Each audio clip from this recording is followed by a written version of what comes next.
Assalamualaikum warahmatullahi wabarakatuh. A'udzu billahi minasyaitonir rajim. Bismillahirrahmanirrahim. Wa aqimus salata wa atuz zakata warka'u ma'ar raki'in. Hamdan wa syukran lillah. Wassalatu wassalamu ala rasulillah man la nabiyya ba'dah. Allahumma salli ala Muhammadin awwalu makhluqatika nur min nuri dhatika nabika wa rasulika rahmatan lil alamin. Amma ba'du, Bapak Ibu, orang-orang tua saya yang saya muliakan, hadirin dan hadirat yang berbahagia dan yang dirahmati Allah, puji dan syukur marilah senantiasa kita panjatkan ke hadirat Allah Subhanahu wa ta'ala, serta salawat dan salam kepada junjungan kita Nabi besar Muhammad sallallahu alaihi wasallam, yang sangatlah kita harapkan syafaat beliau di yaumil akhirah. Yang pertama, bahwa ta'rif sholat jamaah ini di dalam kitab Fikih Islam wa Adilatuh adalah, ya, jamaah itu irtibatul hasilu bainal imami wal ma'mum, ya, bahwa jamaah atau sholat jamaah itu yakni ikatan yang kuat yang dihasilkan antara imam dan makmum. Jadi kalau kita lihat hasil yang kuat, ya, ikatan hasil yang kuat, ya, ikatan yang kuat dari hasil, ya, antara imam pemimpin dan makmum yang dipimpin atau yang diikut dan yang mengikut. Nah, itu tidak bisa dipisahkan sama sekali, dalam artian, ya, dilakukan secara baik dan benar. Makanya sampai digambarkan Rasulullah, ya, idza ju'ilal imamu liyutamma bihi wala takhtalifu. Ya, apabila seorang dijadikan, ditunjuk sebagai imam, ya, dalam sholat kamu itu, ya, maka fala takhtalifu, jangan berbeda dengannya. Ini menunjukkan dasar, ya, begitu kuatnya, ya, praktek jamaah di dalam kita melaksanakan sholat. Jadi kalau berbeda saja dia menimbulkan, ya, tentunya nilai-nilai pergeseran hukum yang terjadi. Adapun yang kedua, dalil sholat berjamaah ini itu di dalam surah Al-Baqarah pada ayat yang ke-43, Allah berfirman, wa aqimus shalah wa atuz zakah warka'u ma'ar raki'in. Ya, tegakkanlah sholat, tunaikan zakat, dan rukuklah kamu bersama orang-orang yang rukuk. Nah, berarti menunjukkan rukuklah kamu bersama orang yang rukuk, ini berarti ramai dia, ya, tidak sendirian. Ini menunjukkan, ya, juga kalau kita lihat, ya, dalil jamaah yang dipakai secara mendasar oleh para ulama, termasuk juga dijadikan sebagai satu standar hukum dalam jamaah tersebut. Di dalam hadis Rasulullah cukup banyak memang fadilah ataupun dalil sholat berjamaah ini, ya. Di antaranya digambarkan sholatul jamaati tafdulu ala sholatil fazi bisab'i arba'ina darajah, ya, bahwa sholat berjamaah itu lebih baik, ya, ada yang mengatakan afdolu, ya, lebih baik daripada sholat sendirian. Nah, itu nilainya sampai 27 derajat, ya. Artinya kalau sholat sendirian itu derajat yang digambarkan ini bukan berarti sama dengan kita 27 kali kita perbuat, maka samalah kita sholat sendirian dengan satu sekali orang berjamaah, bukan itu. Tapi derajat yang digambarkan Allah itu lain dia. Makanya ada satu kisah, ya, Haris, seorang yang rajin sholat jamaah, ya, setiap isya dia itu berjamaah, tapi satu saat karena ada tamunya dia terlambat, maka dia sangat menyesal. Dia lakukan sholat itu malam itu terus sampai 27 kali dia ulang sholat isya itu sendirian. dia balas, dia tebus. Ternyata malamnya dia bermimpi dia seperti mengejar sebuah rombongan yang berjalan dengan kereta yang indah, yang mereka ramai-ramai dia dalam kereta itu, ya begitu kencangnya dia berusaha mengejar, nggak dapat dia, ya.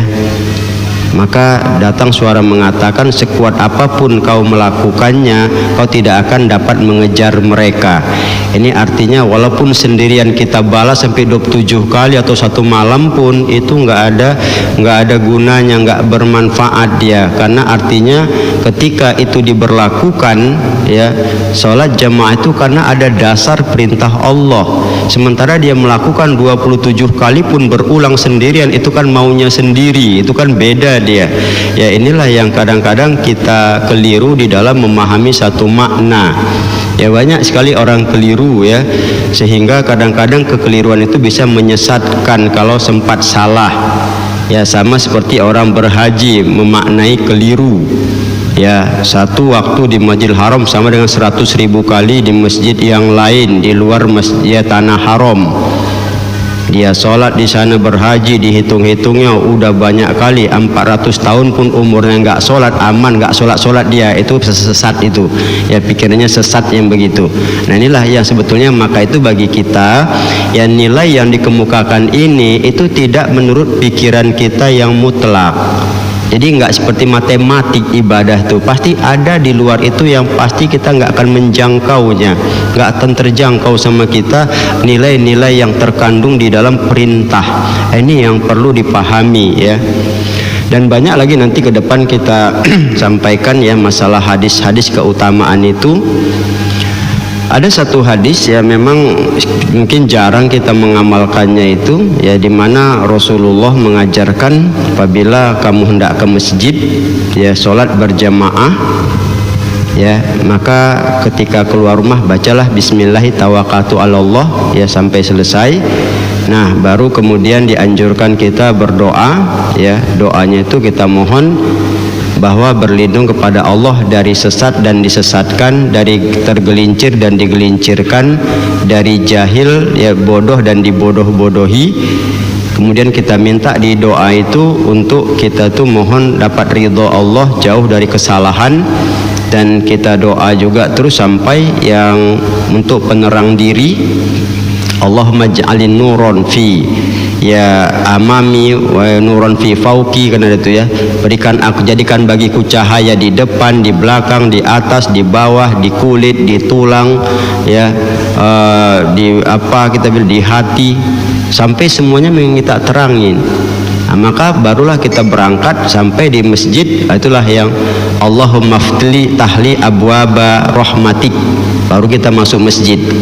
Memang ada tuh doanya ya, makanya wajar kalau orang selesai sholat terang dia ya, cas fresh dia ya, fresh sekali wajahnya, penampilannya.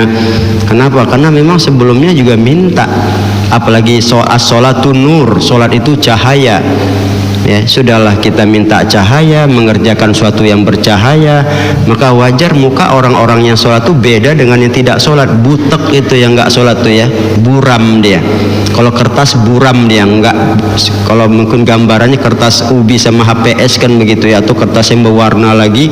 Itulah kalau kita lihat indahnya jamaah ini ya, sehingga menimbulkan hal banyak keuntungan bagi kita. Nah kemudian yang ketiga, masalah hukum sholat berjamaah ini memang para ulama fikih berbeda pendapat sesuai dengan dalil yang mereka pahami. Ya kalau kita lihat ya, Imam Abu Hanifah mengatakan ini merupakan sunnah muakkad, ya kan, sunnah muakkad. Sementara Imam Syafi'i itu kecenderungan adalah ya fardu kifayah, ya. Sementara kalau kita lihat ya Imam Malik sama dia, tapi yang paling ekstrim kita bilang memang Imam Ahmad. Ya dia malah wajib ain katanya, karena ada dasarnya itu seperti yang tadi ya, warka'u ma'ar raki'in ya. Namun ada dasar-dasar lain kenapa kalau seandainya dia merupakan fardu ain ya, sementara ada uzur, ada hujan dan sebagainya ya harus ditempuh. Sementara itu adalah halangan yang membuat kita boleh saja ya untuk tidak berjamaah, terutama ke masjid kita bilang, dan banyak dasar lain yang memang nanti kawan kita upayakan menyampaikannya. Namun yang pasti tidak sampai fardu ain itu jumhur mayoritas ulama menggambarkan seperti itu.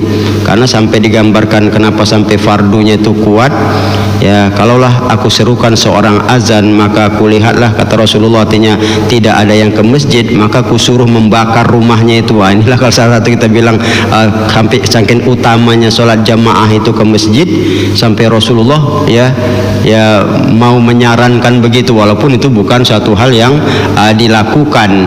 Artinya tingginya nilai jamaah itu sampai begitulah ya Rasul menekankan kepada kita ya.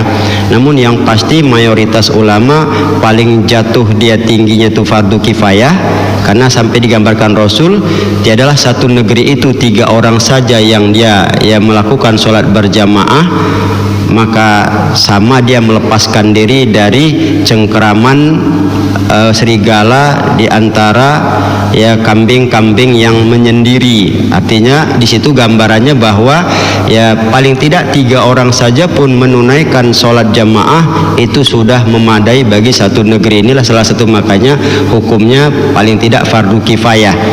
Kalaupun paling rendah dia sunat muakkad yang dianjurkan ya. Saya kira sementara demikian, ya ke depan kita akan